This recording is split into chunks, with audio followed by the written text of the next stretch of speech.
గుంటూరు జిల్లా పాలడుగులో గావ్ చలో అభియాన్లో పాల్గొన్న బీజేపీ రాష్ట్ర అధ్యక్షురాలు దగ్గుబాటి పురంధేశ్వరి ఎన్టీఆర్కు నివాళి అర్పించారు. బీజేపీ సేవకు పెద్దపీట వేస్తుందని, మోదీ పథకాలు పేదల కోసమేనని ఆమె అన్నారు. జన్ధన్ యోజనతో 50 కోట్ల మందికి బ్యాంకింగ్ అందుబాటులోకొచ్చిందని, వాజ్పేయి అంబేద్కర్కు భారతరత్న ఇచ్చారని గుర్తు చేశారు. ఏపీ రాజధాని అమరావతికి బీజేపీ కట్టుబడి ఉందని, అభివృద్ధికి కేంద్రం సిద్ధంగా ఉందన్నారు. గత ప్రభుత్వం రాష్ట్రాన్ని అప్పులపాలు చేసిందని విమర్శించారు. పోలీసులు కష్టపడి ఉద్యోగాలు సాధిస్తారని, వారిని అవమానించేలా జగన్ వ్యాఖ్యలు చేయడం సరికాదని ఆమె మండిపడ్డారు. జగన్ వెంటనే పోలీసులకు క్షమాపణ చెప్పాలని ఆమె డిమాండ్ చేశారు. బీజేపీ కార్యకర్తలు గ్రామాల్లో సేవా కార్యక్రమాల్లో పాల్గొనాలని ఆమె పిలుపునిచ్చారు. ఈ విధంగా ఈ జిల్లాకి ఇన్ఛార్జిగా ఉన్నటువంటి రామకృష్ణారెడ్డి గారు మరియు ఈ జిల్లాలో ఉన్నటువంటి నాయకులందరూ కూడా మేము ఈ కార్యక్రమంలో ఈరోజు పాల్గొనడం జరుగుతుంది. భారతీయ జనతా పార్టీ సేవకి పెద్దపీట వేసేటువంటి పార్టీ. మీరు ఒక్కసారి భారతీయ జనతా పార్టీ సిద్ధాంతాన్ని కనుక తచ్చి చూసినట్లయితే అంత్యోదయ అనేటువంటి మూల సిద్ధాంతానికి కట్టుబడి అంకితమైనటువంటి పార్టీ భారతీయ జనతా పార్టీ. అంత్యోదయ అంటే సమాజంలో ఉన్నటువంటి అన్ని వర్గాల వారికి కూడా నిజమైనటువంటి సంక్షేమాన్ని అందిస్తూ వారిని అభివృద్ధి పదంలో నడిపిస్తూ తద్వారా భారతదేశ సర్వతోముఖాభివృద్ధిని సాధించాలి అనేటువంటి లక్ష్యం. నరేంద్ర మోడీ గారు 2014 దేశ పగ్గాలు చేపట్టిన నాటి నుండి నేటి వరకు కూడా, అంటే ఈ 11 సంవత్సరాలు కూడా ఎవరైనా సరే వారి నాయకత్వంలో ఉన్నటువంటి కేంద్ర ప్రభుత్వం ప్రవేశపెట్టినటువంటి పథకాలని కనుక చూసినట్లయితే ప్రతి ఒక్కటి కూడా దేశంలో ఉన్నటువంటి పేదవాడు, వెనుకబడిన కులాలకి చెందినటువంటి వారు, నిమ్న కులాల్లో ఉన్నటువంటి వారి యొక్క సంక్షేమాన్ని అభివృద్ధిని ఆకాంక్షిస్తూ ప్రవేశపెట్టినవని చెప్పి మనందరికీ కూడా అర్థమయ్యేటువంటి విషయం. దేశాన్ని పట్టిపీడిస్తున్నటువంటి అనేక రుగ్మతులకి ఇవాళ నరేంద్ర మోడీ గారు ప్రధాని అయిన నాటి నుండి వాటన్నిటికీ కూడా పరిష్కారాలు అందిస్తున్నారు. ఒకానొక సందర్భంలో ఇందిరాగాంధీ గారు ప్రధానిగా ఉన్నప్పుడు గరీబీ హటావో అనేటువంటి నినాదం ఇచ్చారు. అదేవిధంగా బ్యాంకుల్ని ప్రైవేటీకరణ చేశారు. చేస్తున్నప్పుడు వారు చెప్పినటువంటి విషయం ఏమిటంటే ఈ దేశంలో ఉన్నటువంటి పేదల్ని బ్యాంకింగ్ వ్యవస్థకి చేరువ చేయాలి అనేటువంటి ఆలోచన అని చెప్పి అప్పట్లో వారు చెప్పారు. కానీ వారి ప్రధానిగా ఉండడం మాత్రమే కాకుండా 2014వ సంవత్సరం వరకు ఎంతమంది పేదల్ని బ్యాంకింగ్ వ్యవస్థకి చేరువ చేశారు అని కనుక లెక్కలు చూసినట్లయితే దేశంలో 7 కోట్ల మందిని మాత్రమే బ్యాంకింగ్ వ్యవస్థకి చేరువ చేయడం జరిగింది. నరేంద్ర మోడీ గారు జన్ధన్ ఖాతాలు, జన్ధన్ యోజన అనేటువంటి కార్యక్రమాన్ని వారు తీసుకొచ్చారు. ఇది ఉదాహరణకి చెప్తున్నాను నేను. వారు ఈ జన్ధన్ యోజనాన్ని తీసుకొచ్చిన తర్వాత దేశంలో దగ్గర 50 కోట్ల మంది పేదల్ని బ్యాంకింగ్ వ్యవస్థకి ఇవాళ చేరువ చేయడం జరిగింది. దానిలో కూడా మహిళలు అత్యధిక శాతం, ఎస్సీలు పెద్ద శాతంలో ఉండటం ఇక్కడ గమనించవలసినటువంటి అంశం. అదేవిధంగా అనేక కార్యక్రమాలు, పేదవాడి జీవితానికి భరోసా లేకపోతే ప్రధానమంత్రి జీవన్ జ్యోతి యోజన, సురక్షిత్ యోజన అనేటువంటి కార్యక్రమాలు తీసుకొచ్చారు. అంటే చాలా తక్కువ ప్రీమియంతో 12 రూపాయలతో జీవన్ జ్యోతి యోజన, 336 రూపాయలతోటి సురక్షిత్ యోజన. అంత తక్కువ ప్రీమియం కనుక పేదవాడు కట్టుకున్నట్లయితే ఆయన మరణం చెందితే 5 లక్షలు, అవయవాలు కనుక దెబ్బతిన్నట్లయితే వారికి 2.5 లక్షలు వచ్చే విధంగా ఈ కార్యక్రమాన్ని వారు రూపుదిద్దడం జరిగింది. అదేవిధంగా మహిళలకు కూడా మరుగుదొడ్ల నిర్మాణం కావచ్చు, ఇళ్ల నిర్మాణం కావచ్చు, ఇవన్నీ కూడా మహిళలకి బాగా అనుకూలించేటువంటి పథకాలు. ఇవాళ దేశంలో 4 కోట్ల ఇళ్ల నిర్మాణం జరిగితే 60-65% ఇళ్ళు మహిళల పేరునే ఉన్నటువంటి విషయాన్ని ఇక్కడ మనం గమనించాలి. అదేవిధంగా మరుగుదొడ్ల నిర్మాణం ప్రవేశపెడితే అప్పట్లో అపహాస్యం చేసినా ఇది దేశంలో ఉన్నటువంటి ఆడబిడ్డల యొక్క ఆత్మగౌరవంతో ముడిపడినటువంటి అంశం. కేవలం ఆత్మగౌరవం మాత్రమే కాకుండా వారి ఆరోగ్యంతో ముడిపడినటువంటి విషయం. కనుక మరుగుదొడ్ల నిర్మాణానికి పెద్దపీట వేయటం జరిగింది. అదేవిధంగా ఈ మధ్య కాలంలో చూసాం, నారీ శక్తి అధినియం అనేటువంటి 33% రిజర్వేషన్లు. అంటే ఇంతకుముందు స్థానిక సంస్థల్లో మహిళలకి రిజర్వేషన్లు ఉన్నా ఇప్పుడు వారిని నాయకురాళ్లుగా తీర్చిదిద్దుతూ వారిని చట్టసభల్లోకి తీసుకురావాలి అనేటువంటి ఆలోచన. కనుక 33% రిజర్వేషన్లు పార్లమెంట్లో కావచ్చు, అసెంబ్లీలో కావచ్చు నారీ శక్తి అధినియం కింద ప్రవేశపెట్టినటువంటి నేపథ్యం.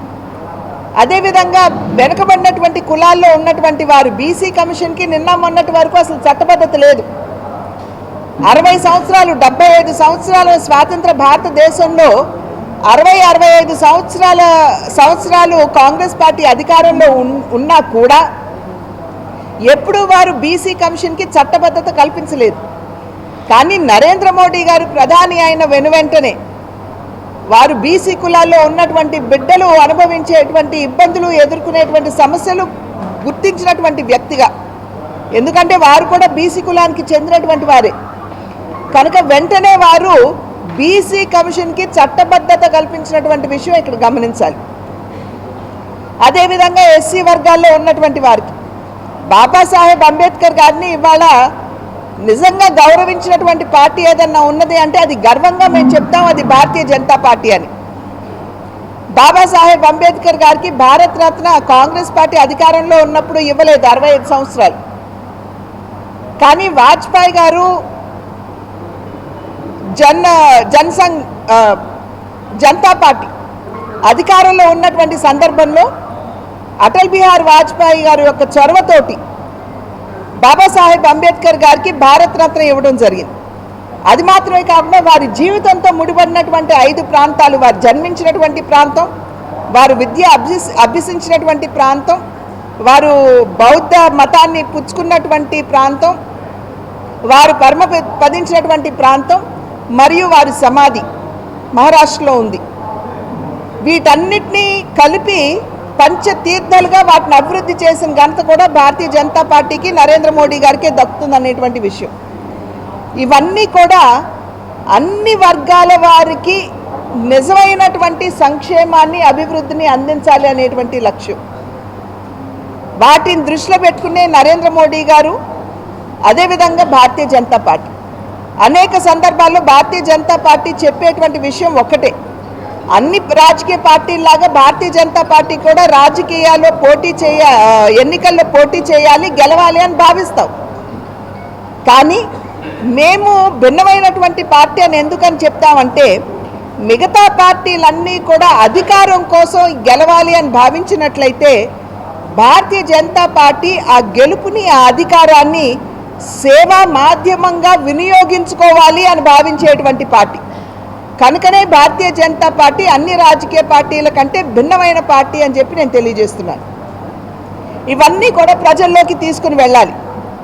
అదేవిధంగా ఇప్పుడు మనం చూసినట్లయితే మొన్న 6వ తారీఖున పార్టీ ఆవిర్భావ దినం మేము జరుపుకున్నటువంటి సందర్భంలో కేవలం పార్టీ వరకే పరిమితం అవుతూ ఈ విషయాలు చర్చించుకోవటం కాకుండా సేవ అనేటువంటి భావనతోటి మనం గ్రామాలకి వెళ్ళాలి, గ్రామాల్లో ఉన్నటువంటి పరిస్థితుల్ని అర్థం చేసుకోవాలి, అక్కడ స్వచ్ఛతా కార్యక్రమాలు నిర్వహించాలి, అక్కడ ఉన్నటువంటి మనుషులతోటి మమేకమవుతూ మనం పార్టీ చేసినటువంటి విషయాలు కూడా వారికి తెలియచేయాలి అనేటువంటి ఆలోచనతోటి గావ్ చలో అభియాన్ని ఒక కార్యక్రమంగా తీసుకోవడం జరిగింది. ప్రతి కార్యకర్త కూడా ఏదో ఒక గ్రామానికి వెళ్ళి అక్కడ ఉన్నటువంటి ప్రజలతో మమేకమవుతూ సేవా కార్యక్రమాల్లో భాగస్వాములవుతూ పార్టీ గురించి ప్రజలకి తెలియచేయాలి అనేటువంటి ఆలోచనతోటి ఆ కార్యక్రమాన్ని పురస్కరించుకునే నేను కూడా ఇవాళ పాలడుగు గ్రామానికి రావడం జరిగింది.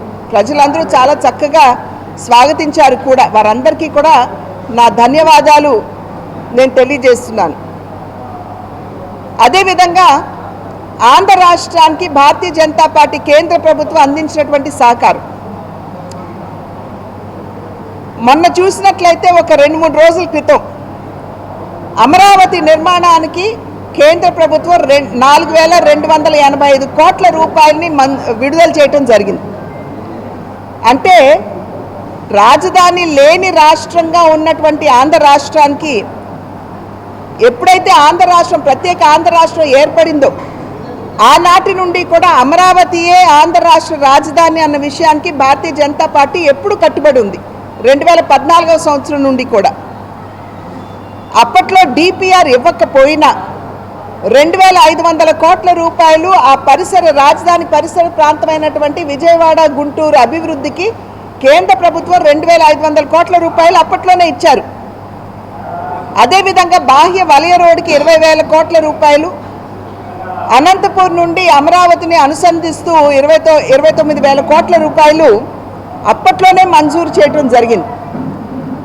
అదేవిధంగా ఇప్పుడు 2024 ఎన్నికల తర్వాత ఏదైతే మేము అన్నామో డబుల్ ఇంజిన్ సర్కార్ ఉన్నట్లయితే ఆంధ్ర రాష్ట్రం అద్భుతంగా అభివృద్ధి చెందుతుంది అని చెప్పి మేము చెప్పడం జరిగింది. దానిలో భాగంగానే ఇవాళ ఏషియా డెవలప్మెంట్ బ్యాంక్ ఏదైతే ఉందో ఏడీబీ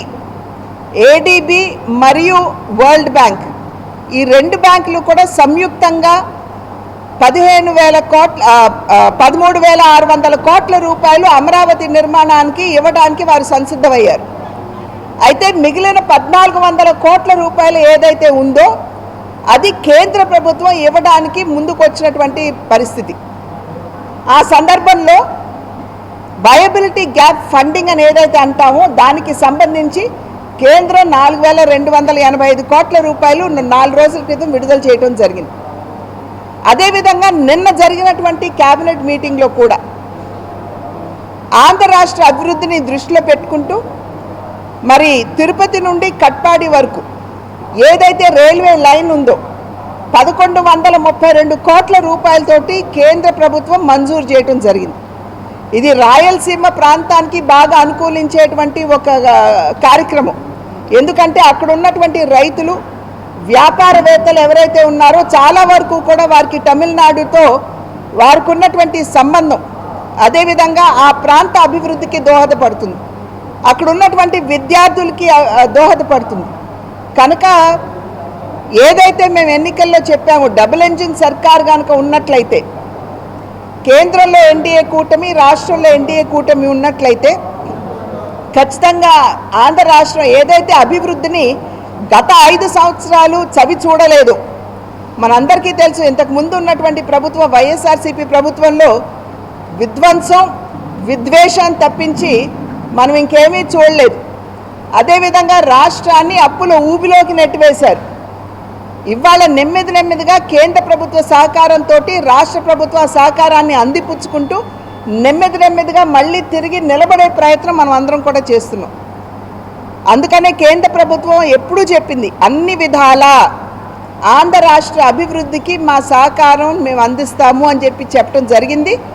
దానికి కట్టుబడి రాష్ట్ర ముఖ్యమంత్రి చంద్రబాబు నాయుడు గారు ఎప్పటికప్పుడు నరేంద్ర మోడీ గారితో చర్చించి అక్కడి నుండి వనరులు తీసుకురావడం, కేంద్ర ప్రభుత్వం తన సహకారాన్ని అందించడం, నెమ్మదిగా ఆంధ్ర రాష్ట్రం అభివృద్ధి చెందడం, ఇదన్నీ కూడా మనం చూస్తున్నాము. ఇదే రకంగా కేంద్రం అందించేటువంటి సహకారాన్ని ఆంధ్ర రాష్ట్ర ప్రభుత్వం అందిపుచ్చుకోవాలి అని చెప్పి అభ్యర్థిస్తూ సెలవు తీసుకుంటున్నాను. నమస్కారం. ఈ వీడియో నచ్చితే లైక్ చేయండి. అలాగే మా ఛానల్ ని ఫస్ట్ టైం కనుక చూస్తున్నట్టయితే ఇప్పుడే సబ్స్క్రైబ్ చేసుకుని పక్కనే ఉన్న గంట సింబల్ ని యాక్టివేట్ చేసుకోండి. అప్పుడే మేము పెట్టే ప్రతి వీడియో మీకు నోటిఫికేషన్ గా వస్తుంది. అలాగే ఈ వీడియో పూర్తిగా చూసినందుకు ధన్యవాదాలు.